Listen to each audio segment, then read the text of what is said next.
우리는 다 양 같아서 그릇 행하여 각기 제 길로 갔거늘.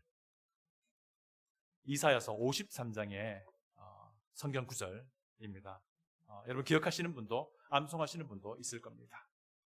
이 이사야서 53장의 이 말씀은요, 이사야 선지자가 앞으로 곧 오실 그리스도를 예언하면서 그리스도께서 왜 오셔야 하는가에 대한 이유를 알려주고 있습니다. 그 이유가 무엇입니까? 인간의 죄 문제 때문이다 라는 것이죠.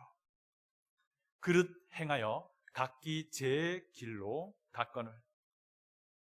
인간은 하나님을 떠나서 자기가 자기 자신의 주인 된 것인 마냥 살아갑니다. 이것이 죄인 것이죠. 이 상태를 성경은 무법한 상태라고 말합니다. 하나님의 법을 없는 것처럼 여기고 내가 법이 되겠다라고 하는 것을 말하죠. 결국 이것을 또한 우리가 어떻게 설명할 수 있냐면 하나님의 주 되심을 거부한 상태라고 말할 수 있습니다. 그러니까 인간의 문제는요, 하나님을 떠나서 자기가 원하는 대로 살고자 한다라는 것입니다. 다시 말하면 하나님이 계셔야 할 그 주 되심의 자리에 내가 앉아 있겠다라고 하는 것이에요. 내 인생의 주 되심이 누구에게 있느냐라고 하는 것이 문제의 핵심인 것이죠. 내 인생의 주 되심이 하나님에게 있는 것이 마땅한데 사람들은 자기 인생의 주 되심이 내 자신에게 있다라고 생각하는 것이죠. 결국 이것이 무슨 말입니까? 모든 우주의 창조주이신 하나님의 주 대신 하나님의 그 권리를 내가 침범하겠다라는 의미인 것입니다. 하나님의 주 되심을 내가 빼앗아서 내가 주됨을 주장하겠다라고 하는 것이죠. 여러분, 창세기가 처음 시작될 때에 첫사람 아담과 하와가 지은 죄가 바로 이와 같은 것입니다. 하나님의 권리를 내가 갖겠다고 하는 것이었어요. 하나님의 영역을 내가 침범하겠다라고 하는 것이었고요. 내가 하나님이 되겠다라고 하는 것이 그들의 죄였습니다. 그런데 그들의 죄만이 아니고 사실 모든 인간의 죄 문제가 바로 여기에 있다라는 것입니다. 제가 창세기 3장 5절을 읽어 드립니다. 들어보시기 바랍니다. 너희가 그것을 먹는 날에는 너희 눈이 밝아져 하나님과 같이 되어 선악을 알 줄 하나님이 아심이라. 이 구절은 사탄이 하와를 유혹할 때 했던 말입니다. 하나님이 금하셨던 그 나무의 열매를 먹으면 하나님과 같이 된다는 겁니다. 하나님이 된다라는 그런 말이죠. 하나님이 되어서 무엇을 한다고 말합니까? 인간이 선악의 기준을 정한다라고 하는 거예요. 선악의 기준은 완벽하신 선하신 하나님께 있는 것인데 하나님의 그 권리를 인간이 행사하겠다라고 하는 것이 바로 인간의 죄입니다. 하나님의 주 되심을 내가 거부하겠다라고 하는 것이 바로 인간의 죄입니다. 내가 주가 되겠다라고 선언하는 것이 인간의 죄입니다. 이것을 성경은 죄라고 말하는 것입니다. 여러분, 우리가 예수님을 믿습니다라고 할 때 그냥 믿는다라고 하지 않습니다. 우리가 예수님을 나의 구주로 믿습니다라고 분명하게 합니다. 이게 어떤 의미입니까? 먼저 Savior, 구원자라고 믿는 것은요, 성육신하신 하나님 바로 예수님이 나의 죄를 용서하시는 유일한 분이심을 믿는 것이고요. 그리고 내 죄의 대가를 그분이 대신 받으심으로써 나를 내 죄의 대가로부터 건져내신 분이심을 믿는 거예요. 여기서 끝나지 않지요. 두 번째는 Lord, 주님이라고 하는 믿음입니다. 성육신하신 하나님 바로 예수님이 나의 주 되십니다 라고 하는 믿음입니다. 내 인생의 주 되심이 나에게 있지 않고 이제는 바로 나의 주 예수 그리스도께 있다라고 믿는 거예요. 내 삶의 주 되심이 하나님께 있음을 인정하고 그렇게 살아가게 되는 것이 바로 믿음의 삶인 것입니다. 이것이 예수님 우리가 구주로 믿는 믿음입니다.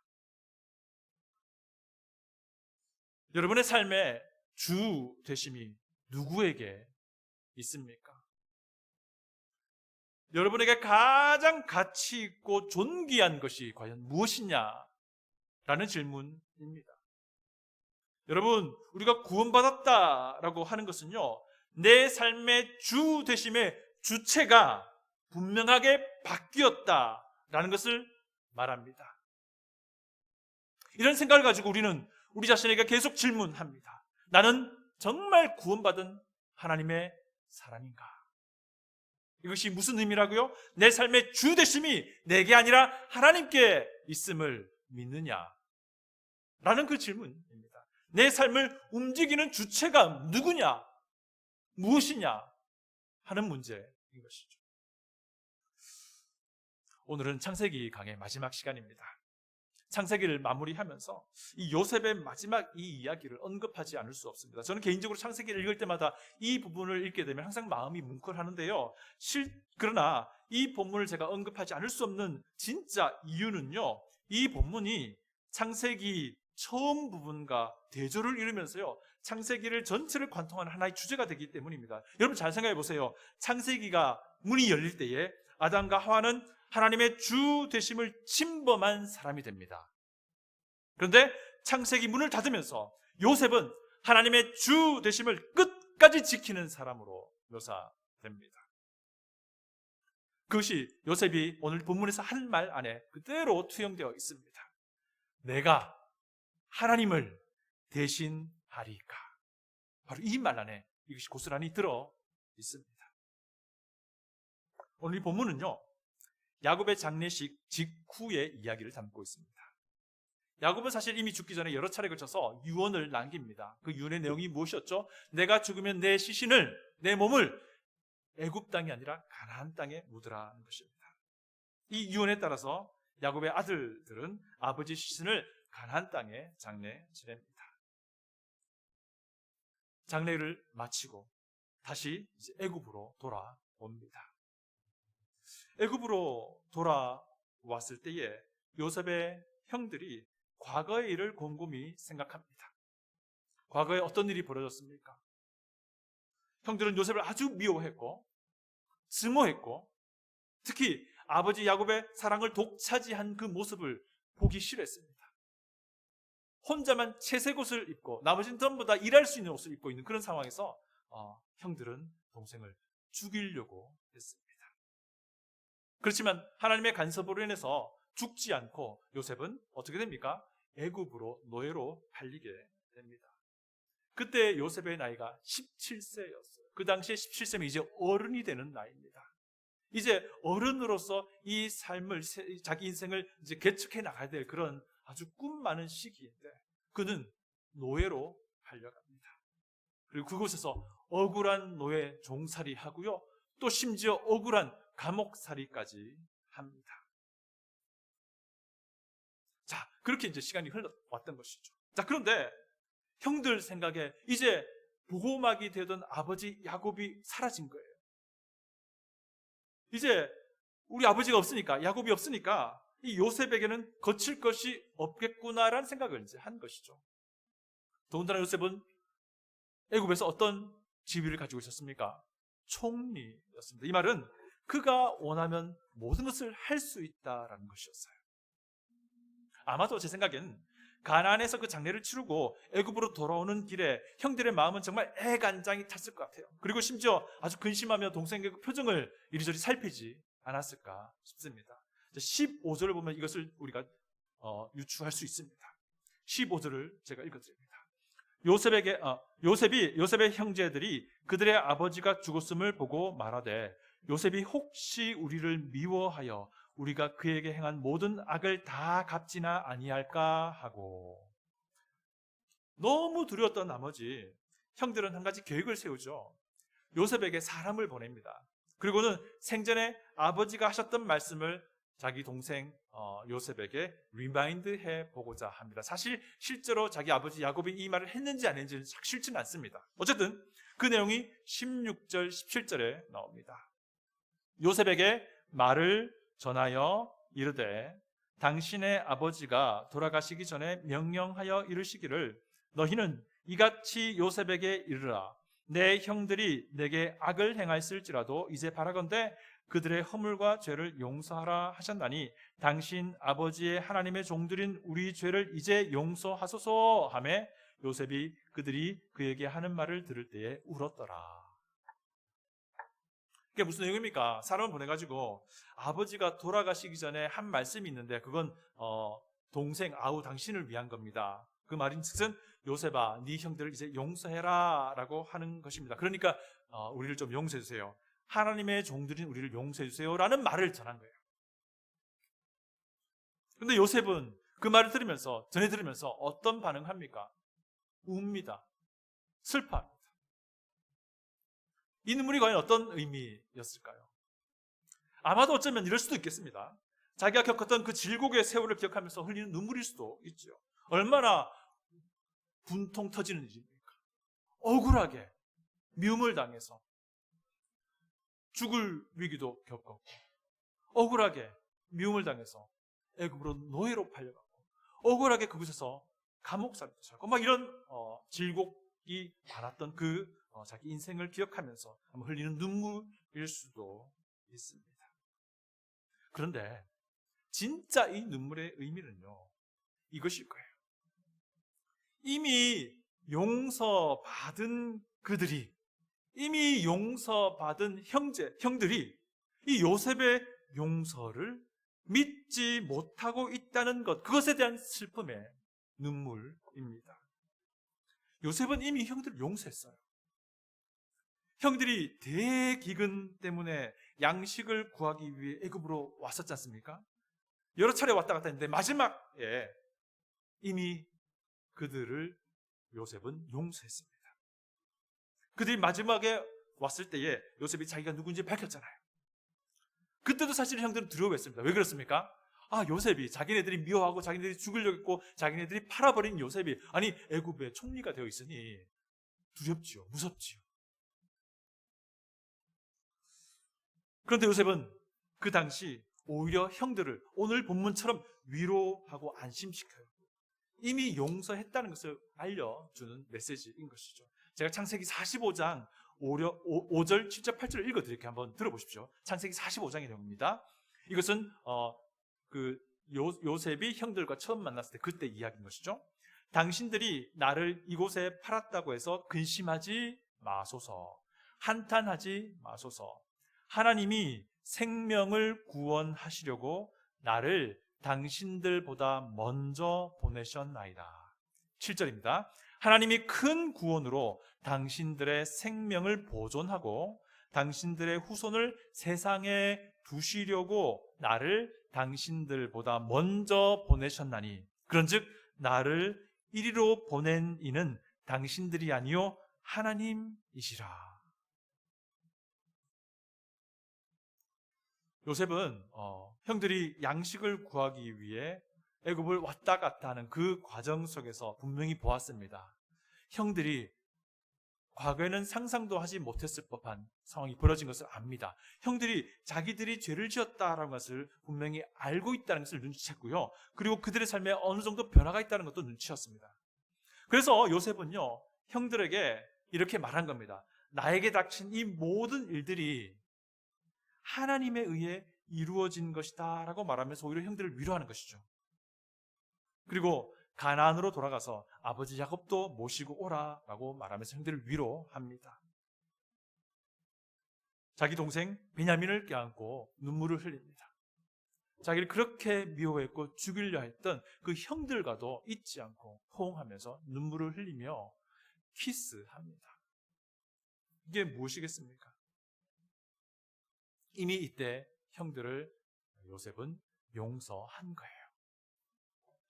그리고는 17년 가까이 시간이 애굽에서 흐른 겁니다. 그리고 이제 아버지 야곱이 돌아가신 것이고요. 그런데 그때서야 동생 요셉은 형들의 본 마음이 어떤지 알게 된 거예요. 형들은 여전히 과거 그들의 악한 행동, 그것을 마음 한 곳에 묻어두고 있었고 이미 요셉이 형들을 용서했는데 형들은 여전히 불안해하며 그 용서를 믿지 못하고 받아들이지 못하고 있었다라는 것을 그제서야 요셉이 알게 된 거예요. 어쨌든 그래서 형들은요, 자기가 말을 전한 뒤에도 즉시 또 요셉을 찾아옵니다. 18절을 제가 읽어드립니다.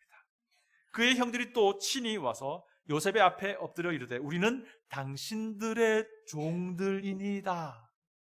당신들의 종들이니다 라고 말해요. 아버지 야곱의 말을 사람을 보내서 전할 때는요, 어떻게 표현했냐면요, 하나님의 종들인 우리라고 표현했는데, 이제는 급기야 형들이 요셉 앞에서는 당신의 종입니다 라고 말합니다. 그런 형들을 바라보는 요셉의 마음이 얼마나 아팠겠어요. 슬펐겠어요. 이미 용서했는데 아직 그 용서를 믿지 못하고 있는 겁니다. 요셉의 눈물은 그런 형들을 아주 불쌍히 여기는 그런 마음인 것이죠. 요셉의 눈물은 형들을 애처로 여기는 그런 눈물이다라는 것입니다. 아직 그 용서를 믿지 못하고 받아들이지 못하고 있는 그런 모습인 거죠. 그런 형들을 보면서 슬퍼하며 흘린 눈물인 것이죠. 여러분, 우리 주변에도요, 요셉의 형들과 같은 사람들이 있습니다. 아니, 과거에 우리가 그랬던 사람입니다. 예수 그리스도께서는요, 십자가에서 이미 죄인들을 용서하기 위한 일을 다 마쳐 놓으셨고 기다리고 있는데, 그러나 여전히 사람들은요, 이 예수님의 죄 용서를 위한 이것을 받아들이지 않고 있는 거예요. 믿지 못하고 있는 것이죠. 얼마나 마음이 아픕니까? 과거에 우리가 그러지 않았습니까? 이미 하나님은요, 죄인들을 용서할 준비를 다 마쳐 놓으셨고 그들이 이 용서를 받아들이기를 기다리고 계신 것입니다. 이것이 복음인 거예요. 여러분, 여러분의 죄 문제를 해결하기 위해서 하나님이신 예수님이 이 땅에 사람의 몸을 입고 오셨습니다. 그리고는 여러분의 죄의 대가로 여러분이 죽어야 할 그 죽음을 예수님이 대신 죽으셨습니다. 이로써 하나님은요, 인간의 죄를 다 용서할 길을 이미 열어놓고 기다리고 계신 겁니다. 그리고 이제는 죄인들이 이 용서를 깨닫고 받아들이기를 기다리고 계신 것입니다.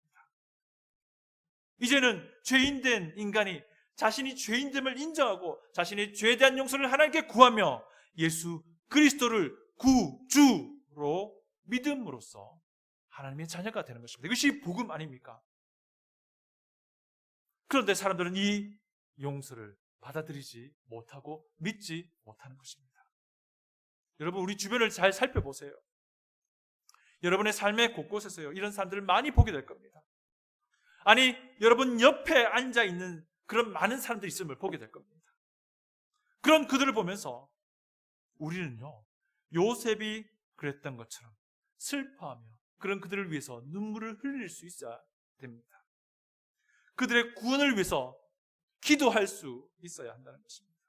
그들이 회개하도록 복음을 전할 수 있어야 한다는 것입니다. 그들이 하나님의 죄의 용서를 인정하고 믿을 수 있도록 도와줄 수 있어야 한다는 것입니다. 이것이 그리스도인의 삶인 것입니다.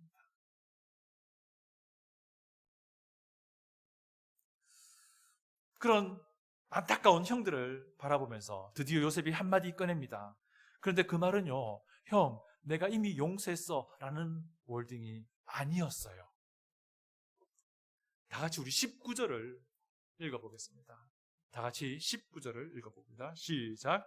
요셉이 그들에게 이르되 두려워하지 마소서, 내가 하나님을 대신하리까.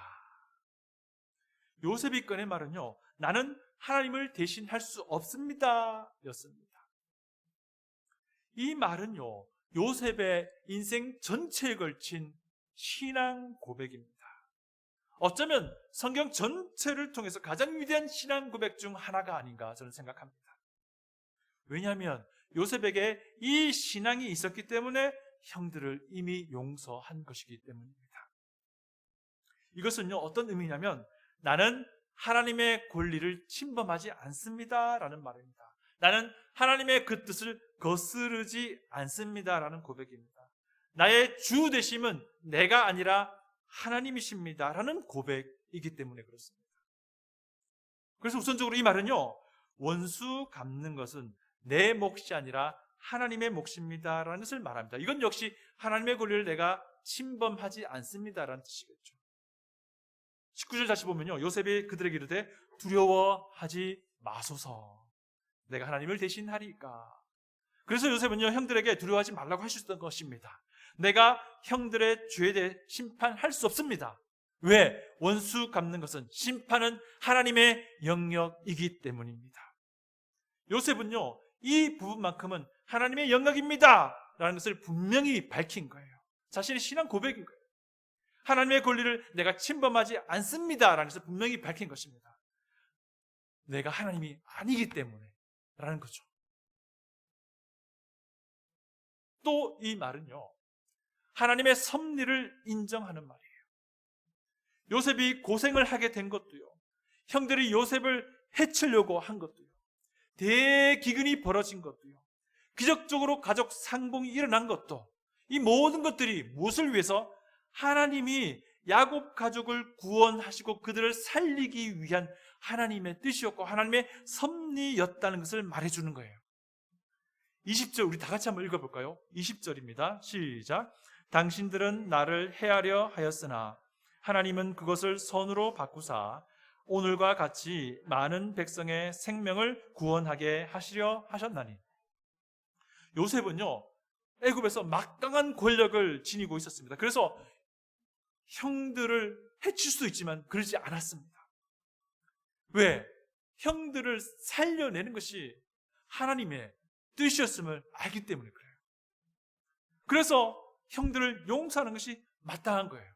하나님은 형들을 살려내어서 그들의 후손들로 무언가 하나님의 뜻을 이루고자 함을 요셉이 알고 있는데 요셉이 나서서 그 형들을 해친다? 그 말이 안 되는 일이라는 것이죠. 이건 역시 하나님이 나의 주 되심을 인정하는 신앙 고백입니다. 또 이 말은요, 하나님의 언약에 대한 그 말씀에 내 자신을 맡깁니다라는 신앙 고백입니다. 하나님의 약속하신 그 말씀에 내 모든 것을 겁니다라는 신앙 고백이라는 겁니다. 우리 21절 다 같이 읽어보겠습니다. 21절입니다. 당신들은 두려워하지 마소서, 내가 당신들과 당신들의 자녀를 기르리이다 하고 그들을 간곡한 말로 위로하였더라. 요셉은 하나님이 형들을 살리고 그들과 자신을 통해서 아브라함 언약, 자기 증조 할아버지 아브라함의 그 언약을 이루시고자 한다는 것을 알았던 거예요. 그래서 요셉은 형들과 심지어 형들의 자녀들도 내가 돌보겠습니다라고 약속을 하는 겁니다. 왜? 요셉은 하나님이 언약의 형태로 자기들에게 말씀하신 그 말씀에 순종하기 원했기 때문입니다. 그 말씀에 최고의 가치를 두기를 원했기 때문입니다. 이 말이 무슨 말입니까? 하나님의 주 되심을 내가 인정합니다라는 신앙 고백인 거예요. 요셉은요, 자기 감정에 충실하지 않았습니다. 요셉이 만약에 자기 감정에 충실하여서 아버지가 작고한 뒤에 형들을 해친다 하더라도 인간적인 관점에 볼 때는 그게 그럴 수 있어라고 생각할 수 있습니다. 그러나 요셉은 자기의 감정에 충실하지 않습니다. 하나님의 약속의 말씀에 충실하고자 합니다. 이것이 바로 요셉의 신앙이었습니다. 이것이 무엇을 말합니까? 요셉이 내 인생의 주 되심이 내가 아니라 하나님께 있다라는 것을 고백하는 겁니다. 내 생각과 내 말에 있는 것이 아니라 하나님의 그 약속의 말씀 안에 있다라는 것을 고백하는 바로 신앙 고백인 것입니다. 사랑하는 성도 여러분, 여러분의 인생에 주 되심이 누구에게 있습니까? 여러분의 마음을 바꾸게 하는 그가 누구입니까? 여러분의 손과 발을 움직이게 하는 것이 과연 무엇이냐 하는 것입니다. 여러분의 생각과 말을 바꾸고 하게 하시는 분이 과연 누구냐 하는 것입니다. 과연 무엇이냐 하는 거예요. 여러분, 아담과 하와는 하나님의 주 되심을 지키지 못했습니다. 이것이 인간의 죄입니다. 하나님의 주 되심을 끊임없이 침범하려고 하는 것이 인간의 죄된 본성입니다. 그러나 요셉은 하나님의 주 되심을 끝까지 지켜냅니다. 세상이 보기에는 아까도 언급했지만 형들에게 보복한다 하더라도 그게 당연할 수 있어요. 하지만 요셉은 그렇게 하지 않습니다. 왜 그렇습니까? 요셉은 하나님의 주 되심을 알았기 때문입니다. 그리고 그 하나님이 내 인생의 주 되심을 살아내고자 했기 때문인 겁니다. 사랑하는 성도 여러분, 여러분의 인생의 주 되심은 누구에게 있습니까? 좀 더 비참한 질문을 해볼까요? 여러분의 인생의 주 되심은 무엇에 있습니까? 무엇에 있습니까? 돈입니까?